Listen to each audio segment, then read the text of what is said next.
Bienvenue à toutes et à tous sur notre plateau télé de CNews. Ce dimanche 23 février 2025, Mélodie Moharraq a été reconnue à la tête de l'Union marocaine du travail, ou UMT, pour un 4e mandat. Lors du 13e congrès national de l'UMT, tenu du 22 février au 23 février, Moharraq a été une nouvelle fois élue secrétaire générale de la plus ancienne centrale syndicale du Maroc. Pendant ces 3 jours de congrès, de nombreux débats ont été organisés autour du climat politique et économique du pays, ainsi que des libertés syndicales et du dialogue social, en présence de centaines de congressistes et de personnalités politiques et syndicales. Ce qui fut un moment important pour l'UMT et le mouvement syndical marocain.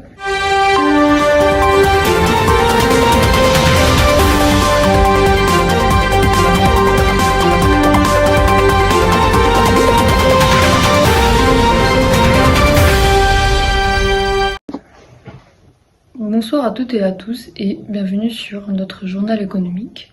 Le Fonds monétaire national a publié le 10 février 2025 un rapport exhortant le Maroc à cibler l'inflation et à élargir son assiette fiscale pour accélérer ses réformes financières et réduire sa dette. Avec une inflation revenue à 2%, le FMI encourage Banque Al Maghrib à adopter un cadre de ciblage de l'inflation pour assurer une stabilité économique à long terme. Le gouvernement marocain, grâce à ses recettes fiscales supérieures aux prévisions, a réduit son déficit budgétaire à 4,1% du PIB. Le FMI recommande d'utiliser ces revenus pour accélérer la baisse de la dette.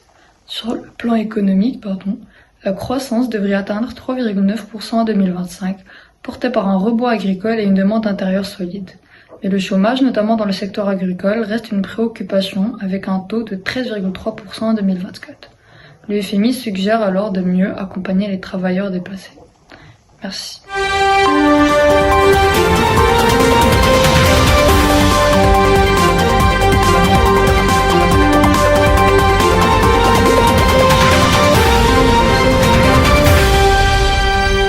Bienvenue à toutes et à tous sur notre actualité sociale.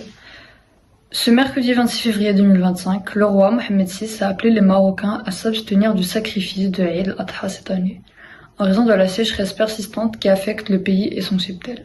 Ce n'est pas une première dans l'histoire du Maroc. Feu Hassan II avait pris une décision similaire à 3 reprises. En 1963, en pleine guerre des sables entre le Maroc et l'Algérie, la situation économique difficile avait conduit à l'annulation du sacrifice.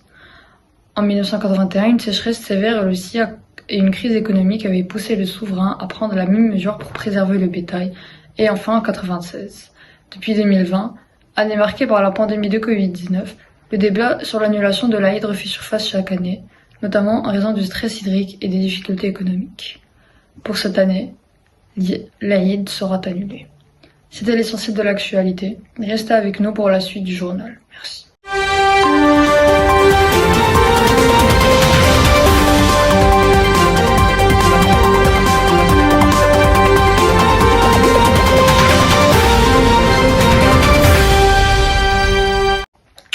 Bonsoir et bienvenue dans votre journal.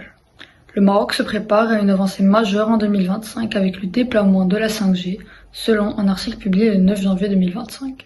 Cette nouvelle génération de réseaux mobiles offrira des débits 10 fois plus rapides et une réduction du temps de latence à 1 milliseconde, permettant un accès quasi instantané aux applications en temps réel.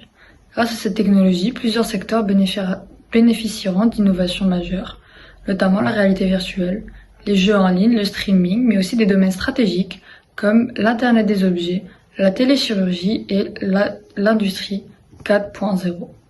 Le Maroc s'engage aussi dans une transformation numérique ambitieuse, visant à renforcer sa compétitivité et à moderniser son économie. Restez avec nous pour la suite du journal, merci.